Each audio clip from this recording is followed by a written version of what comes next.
Olá, seja bem-vinda a mais uma aula do curso de Visão Panorâmica e nós estamos em mais uma aula falando desse mesmo assunto que é o período intertestamentário ou também chamado de período do silêncio.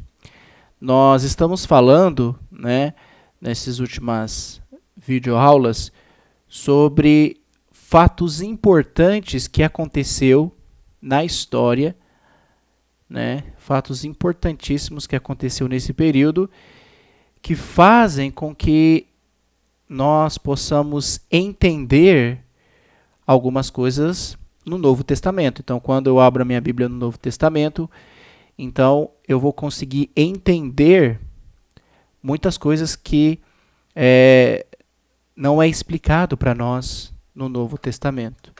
Não sei se vocês se lembram, a gente falou sobre alguns grupos políticos, saduceus, fariseus, zelotes, esses grupos que surgiram aí no período intertestamentário. Nós falamos também sobre os livros apócrifos, que surgiram também nesse período, livros muito interessantes, se você gosta de ler e quiser ler esses livros, principalmente eu comentei para vocês os livros do Macabeus, que vai tratar um pouco de história, principalmente da ascensão do Império Grego, para a gente entender um pouco mais a respeito do Império Grego.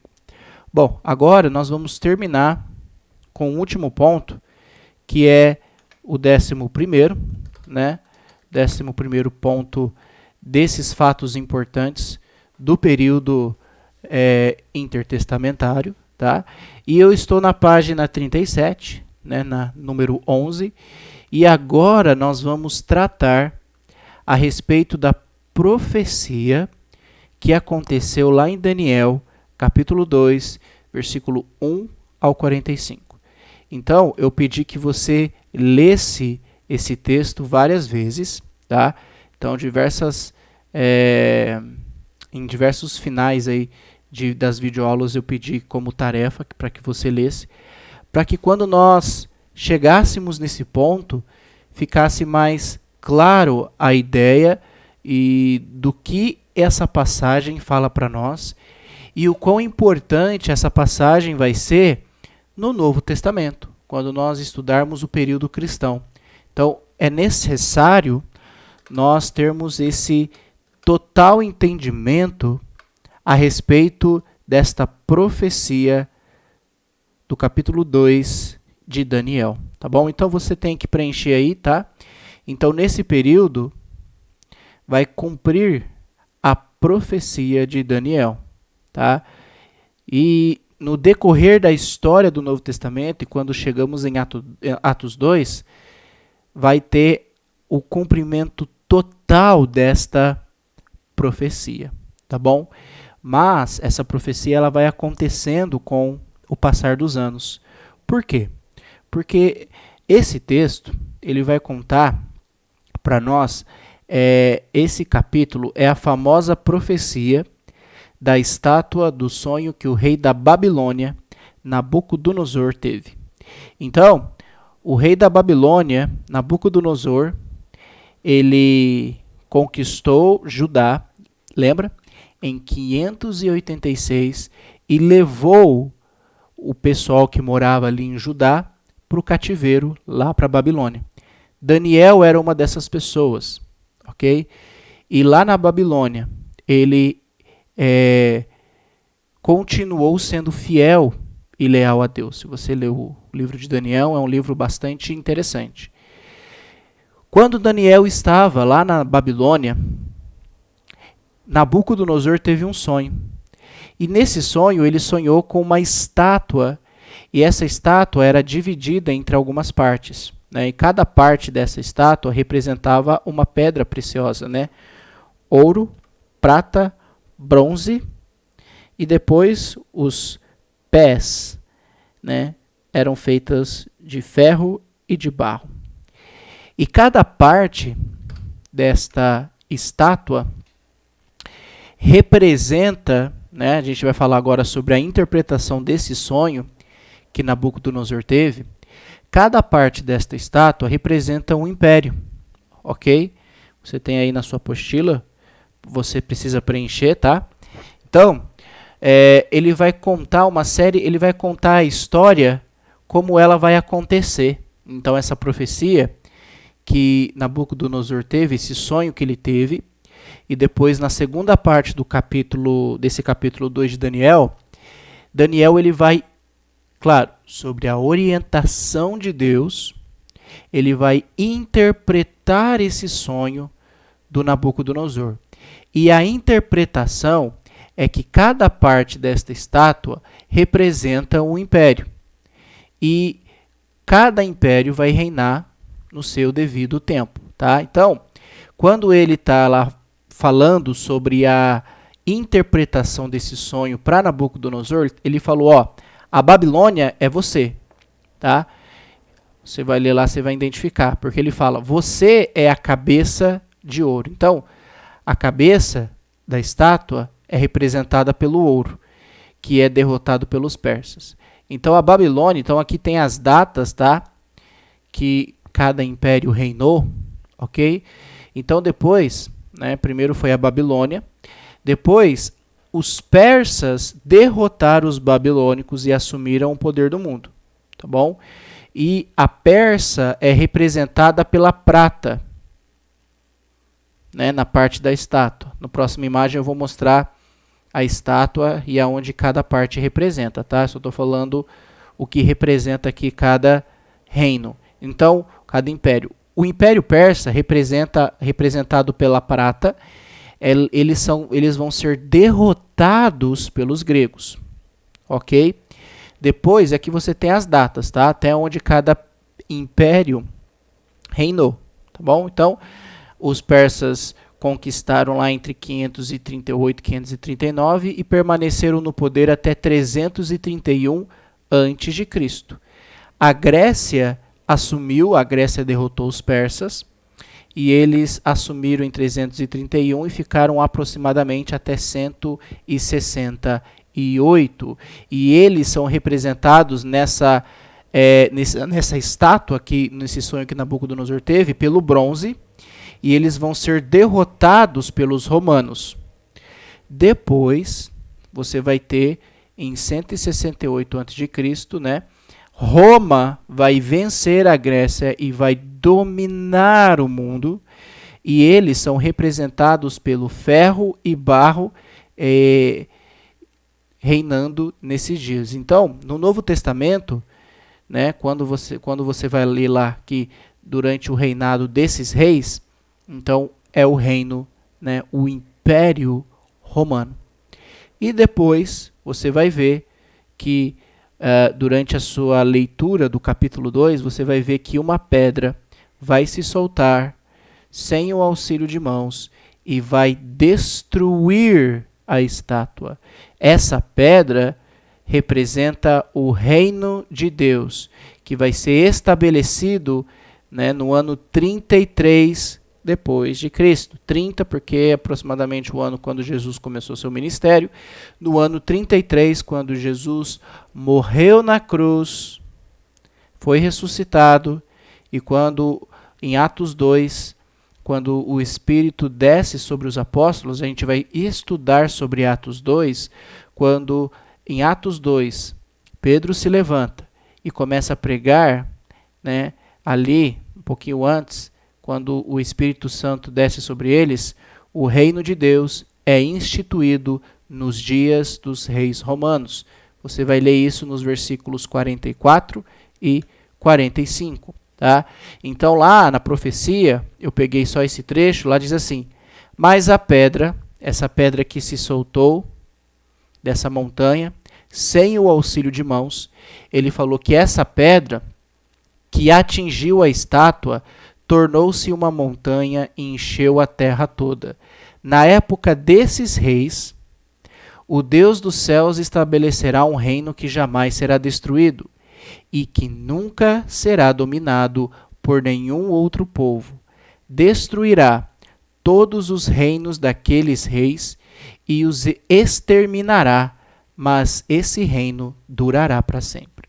Então, que eu quero que você entenda? Nabucodonosor teve um sonho a respeito de uma estátua. Tá?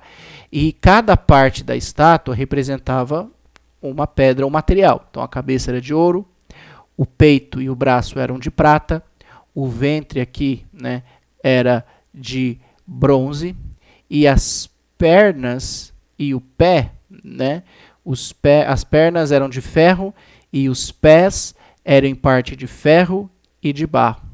Ok? Cada parte dessa estátua representava um império que iria dominar sobre o mundo. Tá? A gente já falou isso. E nos versículos 34 e 35, continuando a profecia, fala que vai se soltar uma pedra de uma montanha, uma pedra será cortada sem o auxílio de mãos. E essa pedra, ela vai destruir a estátua. E o texto vai dizer que essa pedra que atingiu a estátua, ela vai se tornar uma montanha e vai encher toda a terra na época desses reis. Então, essa profecia, essa pedra que vai atingir a estátua, simbologicamente, óbvio, ela vai atingir a estátua e vai destruir a estátua na época desses reis. Que reis? Conforme você vai lendo Daniel, você vai ver que esses reis é o reino de Roma. Ou seja, quando Roma estivesse dominando o mundo, essa é a interpretação do sonho. Quando Roma estivesse dominando o mundo, né, fosse o império mundial, Deus vai estabelecer um reino que jamais será destruído. Então, o reino de Deus vai ser estabelecido nos dias dos reis romanos. E ele fala que essa pedra que representa o reino de Deus vai encher e vai se espalhar por toda a terra. Ou seja, conforme você vai lendo Atos 2 para frente, você vai vendo que a palavra de Deus ia crescendo, mais e mais pessoas iam sendo acrescentadas ao reino, porque está cumprindo, então, essa profecia que Nabucodonosor teve, esse sonho que Nabucodonosor teve, ele vai ser cumprido conforme o passar dos anos. Tá? Então, aqui mais uma representação de cada parte da estátua, tá bom? E o império que vai dominar no mundo naquela época e as datas. Então, a interpretação da estátua, desse sonho, é quando Roma estivesse no poder, ele fala, no dias destes reis, dos reis romanos, Deus vai estabelecer um reino eterno, um reino que jamais vai acabar. Ou seja, vamos tentar entender mais essa estátua, vamos tentar entender mais esse sonho que Nabucodonosor teve. Nabucodonosor teve um sonho, ou seja, a história é contada antes de acontecer. Então, Nabucodonosor vai ter um sonho, e esse sonho vai representar a história que vai ser contada com o passar dos anos. E cada parte desta estátua representa um império. Conforme você vai ler no livro de Daniel, um pouco mais para frente, nos capítulos à frente, ele vai falar, os capítulos mais à frente, você vai ver que os persas, no livro de Daniel, já vão dominar sobre a Babilônia. Então a gente já sabe que o próximo império é os Medo-Persas. Se eu não me engano, no capítulo 4 ou 5 de Daniel, os persas vão invadir a Babilônia e vão destruir a Babilônia. Vai contar essa história em Daniel. Então a gente sabe que o próximo império é a Babilônia. A Grécia, ele vai falar no decorrer do livro de Daniel, também vai falar que a Grécia também vai ser o próximo império, que vai dominar sobre os persas. Ok? E depois, né, e no versículo 40 do capítulo 2, ele vai dizer uma expressão, nos dias destes reis. Qual reis? Que reis? Dos reis romanos, tá bom? Conforme também você vai lendo o livro de Daniel, você também vai perceber, ele vai dar algumas características para nós, para que a gente possa identificar que esse império é o Império Romano. Por quê? Por que eu estou falando isso? Porque quando a gente está lendo Daniel capítulo 2, a Babilônia, os Medo-Persas e a Grécia, no decorrer do livro de Daniel, é claro e nítido você ler e entender que são os próximos impérios que vão assumir conforme a história vão acontecendo. Roma, porém, não é citado o nome Roma no livro de Daniel, mas o nome dos persas e o nome da Grécia é citado no livro de Daniel. Só o nome de Roma, você não vai encontrar o nome Roma, mas você vai encontrar características desse reino e vai encontrar também características do que vai acontecer no Império Romano registrado no livro de Daniel. O que nos leva a crer, o que nos leva a entender que esse império, que é representado pelo ferro, é Roma.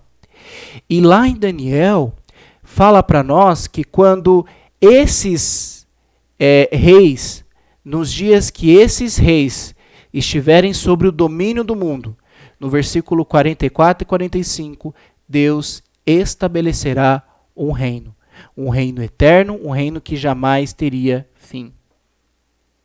Então, essa profecia de Daniel é nada mais do que a história que vai ser contada, a história está sendo contada antes de acontecer. Os fatos estão sendo mostrados aqui para Daniel antes de acontecer. Então é isso que está acontecendo. Então a gente vai entender mais isso conforme nós formos continuar estudando. Ou seja, no próximo período que nós vamos estudar é o período cristão.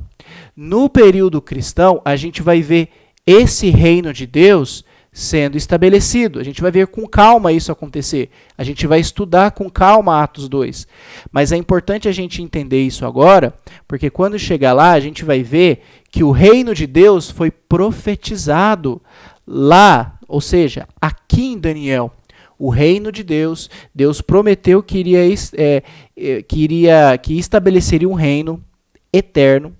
Essa é a promessa que ele fez para Davi em 2 Samuel.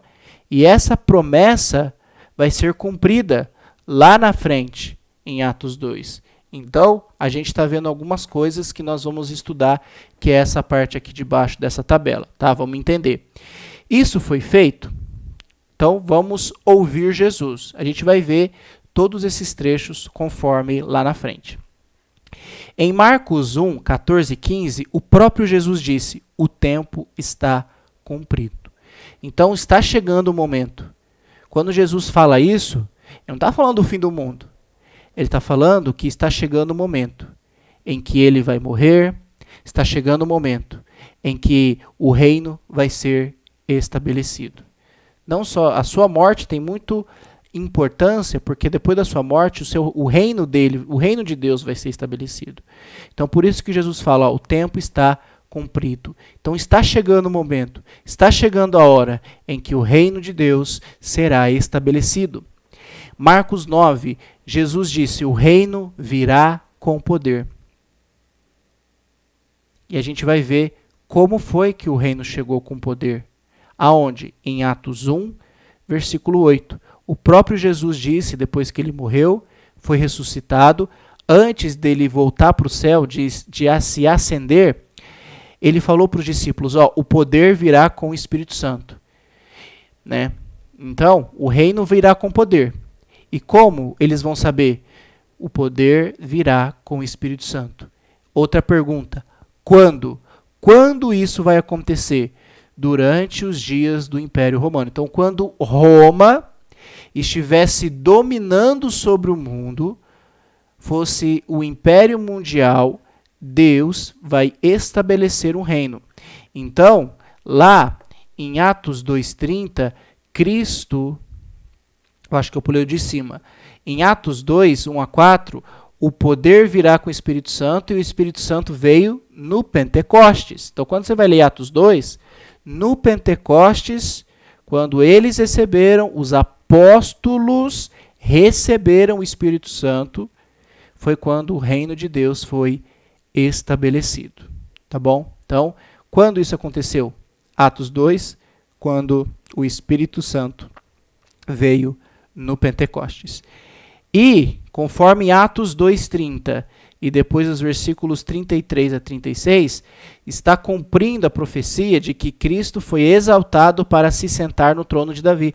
Lembra da profecia que Deus fez para Davi, de que um descendente dele seria rei de um trono eterno, seria rei de um reino eterno? Então, Cristo foi exaltado, foi glorificado para se sentar no trono de Davi. Então, Jesus, ele só se tornou rei depois que Deus estabeleceu o reino. O reino foi estabelecido, a gente vai ver com calma no período cristão, o reino vai ser estabelecido quando Roma estiver no poder, né? E a gente viu que Jesus disse que o reino viria com poder. Jesus também falou em Atos 1:8 que o poder viria com o Espírito Santo. Isso ia acontecer quando? No Pentecostes, em Atos 2, quando eles foram batizados com o Espírito Santo. Cristo foi exaltado, conforme Atos 2, versículo 30, ele se tornou rei. E conforme Daniel 7:14 e Efésios 1, a Cristo foi dado domínio, glória e um reino. Então, ele se tornou rei eterno. Ok? E, conforme Hebreus 12:29, o próprio autor de Hebreus fala que nós já recebemos. Recebemos o reino imutável. Então, se ele está falando de algo no passado, então o reino já foi estabelecido quando o autor de Hebreus escreveu o livro. Então, o reino de Deus já foi estabelecido. E fala, recebemos um reino imutável. O que é um reino imutável? Algo imutável é algo que não está sujeito à mudança. É algo que não muda. É algo que é permanente. É algo que é eterno. É algo que é contínuo. É algo que é constante. Ou seja, o reino de Deus é eterno. O reino de Deus é constante. O reino de Deus não muda. Então, esse foi o reino de Deus que vai ser estabelecido conforme nós formos estudando. Então, essa profecia, esse sonho que Nabucodonosor teve, era uma profecia de fatos e acontecimentos que iria acontecer na história. Tá? E é interessante ver que a Bíblia vai nos trazer essa resposta. A Bíblia vai dizer que o reino de Deus já foi estabelecido conforme Hebreus. Só que a gente vai ver com calma como isso aconteceu. Tá? A gente vai ver todo esse processo com calma. Estou dando uma resumida para nós entendermos esse sonho de Nabucodonosor. Então, o sonho que Nabucodonosor teve é a história sendo contada muito tempo antes de acontecer. E Daniel, inspirado por Deus, ele vai interpretar esse sonho. Ok?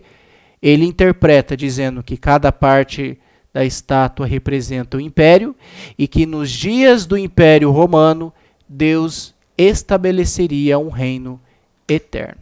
Ok? Então, só uma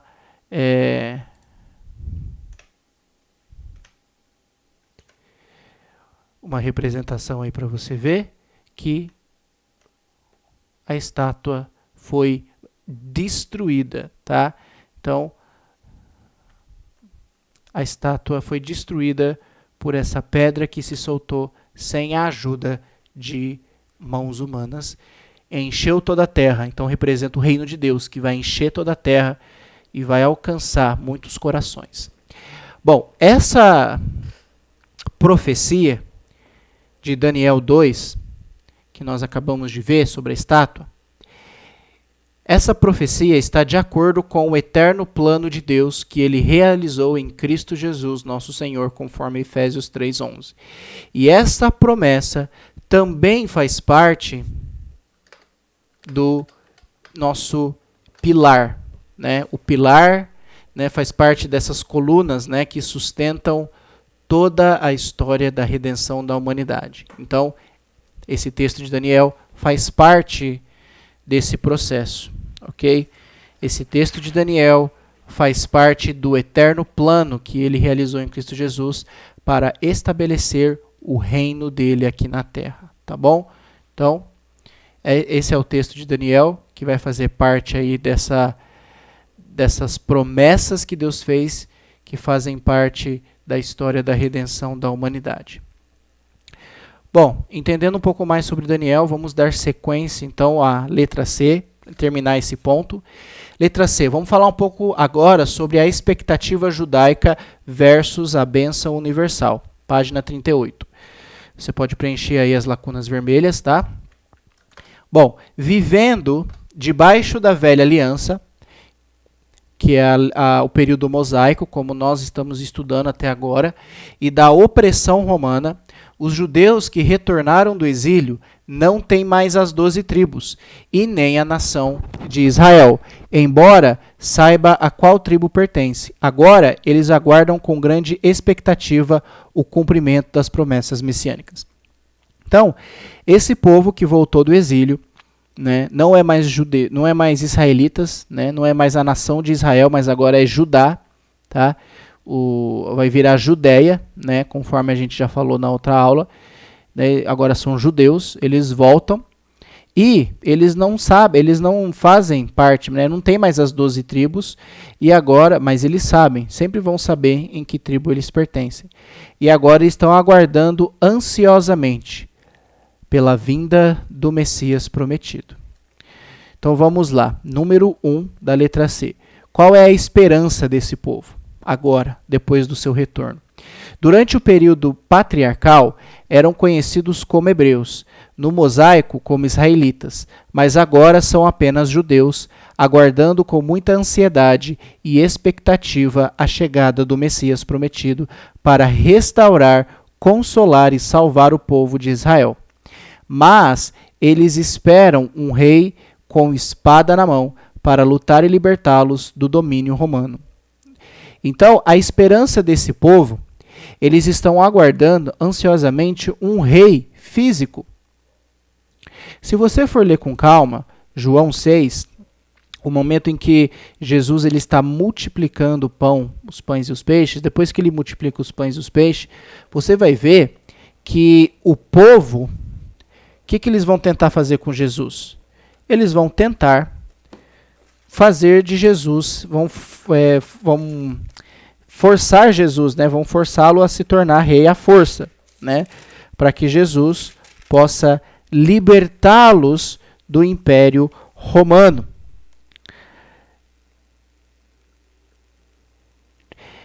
Capítulo 6 de João, eu vou ler só os versículos 14 e 15, diz assim: depois da multiplicação dos pães e dos peixes. Quando as pessoas viram o sinal que Jesus tinha feito, disseram: este é verdadeiramente o profeta que deveria vir ao mundo. Sabendo, pois, Jesus que estavam para vir com a intenção de fazê-lo rei à força, retirou-se novamente sozinho para o monte. Então, essa era a expectativa judaica. Eles queriam um rei físico, alguém que os libertasse das mãos opressoras de Roma. Então eles queriam um rei físico. Eles não imaginavam que Deus iria mandar um rei espiritual. Então, essa era a expectativa, essa era a esperança deles, né? De que, além de aguardar ansiosamente pela promessa do Messias, eles queriam um rei para libertá-los fisicamente. Número 2. Também vai ter a frustração dos judeus. A promessa messiânica se cumpriu, mas a expectativa judaica foi equivocada, porque o Messias veio para estabelecer um reino espiritual, eterno, e não um reino físico, o que deixou muitos líderes dos judeus decepcionados. Essa decepção levou os judeus a rejeitar o Messias, mas não demorou muito para eles descobrirem que é justamente através desse Messias que o Deus de Abraão, de Isaac e Jacó realizaria a última parte da promessa feita aos patriarcas, que era abençoar todas as nações do mundo. Então, essa foi a frustração deles, né? Porque Jesus, né, o Messias, veio para estabelecer um reino espiritual e não um reino físico. Então, conforme você vai ler nos evangelhos, Jesus foi rejeitado pelos seus, pelo seu próprio povo, né? Mas, conforme o tempo passou, lá em Atos 2, a gente vai ver com calma que o propósito de Jesus era abençoar todas as nações do mundo. Então a gente vai ver isso com calma e eles vão descobrir, os judeus vão descobrir o papel que Jesus teve para abençoar todas as nações do mundo, ok? Então aí você tem alguns textos que eu coloquei na sua tela, tá? Já li o texto de João 6,15. Lucas 2 fala, Simeão o tomou nos braços e louvou, dizendo, luz para a glória de Israel. Então está falando sobre Jesus. Depois do nascimento de Jesus, eles levaram ele até um local específico e esse Simão, né, se não me engano, até o templo, e esse Simão, né, esse homem, tomou Jesus nos braços e disse, luz para a glória de Israel. Em João 6,15, depois da multiplicação dos pães e dos peixes, tentaram forçar Jesus, né, proclamá-lo rei à força. Então, devido a esse fato, ele se retira, porque Jesus sabia da intenção dessas pessoas. E Atos 1,6, né, depois que Jesus ressuscitou, depois que ele estava diante de seus apóstolos lá, dando as últimas instruções, um deles vai perguntar, então os que estavam reunidos lhe perguntaram, Senhor, é nesse tempo que vais restaurar o reino de Israel? Ou seja, depois que Jesus ressuscitou e estava lá diante deles em Atos 1,6, eles ainda estavam numa expectativa de que Jesus iria restaurar o reino de Israel, de que Jesus ainda iria libertá-los das mãos dos romanos. Então, por isso, fizeram essa pergunta depois da ressurreição de Jesus, porque eles ainda não estavam entendendo o que é que Jesus veio fazer, né? Ele veio trazer um reino espiritual. E a gente fecha aí com o número 3, que é a salvação. Essa fascinante história de Israel é a história da salvação da humanidade, que se relaciona com a história universal. A história da salvação maximiza a mão de Deus em todas as épocas, em todos os lugares, para a realização do maior desejo do supremo e eterno Criador. A salvação da alma de todos os homens. Então pode preencher aí. Então a gente vai ver no último período, o último período agora que nós vamos estudar, que é o período cristão, a conclusão desta fascinante história de Israel, que é o fato de que Deus quer que todas as pessoas sejam salvas. Porque a última promessa que Deus fez ao patriarca Abraão vai ser cumprida. A bênção vai ser universal. Todas as nações do mundo vão ser alcançadas pelo amor de Jesus Cristo. Jesus derramou teu sangue na cruz, não somente para os judeus. Nós vamos ver que o derramamento de sangue que ele derramou na cruz foi por todos, tanto judeus como gentios, como aqueles que eram. Então, todas as nações do mundo serão abençoadas pelo amor de Jesus Cristo na cruz. E nós vamos ver isso com calma no último período, que é o período cristão. Espero que você tenha entendido, espero que você tenha entendido mais a profecia de Daniel, né, de que nos dias que Roma estivesse no poder, Deus iria estabelecer um reino eterno. E nós vamos ver isso com calma acontecer fato por fato. Então, espero que você tenha entendido, tenha gostado. Então, se você precisar preencher a apostila, continue preenchendo a apostila, volte aí se você esqueceu de preencher alguma coisa. Fique com Deus e até a próxima aula, onde nós vamos começar o último período desse estudo. Então, até lá.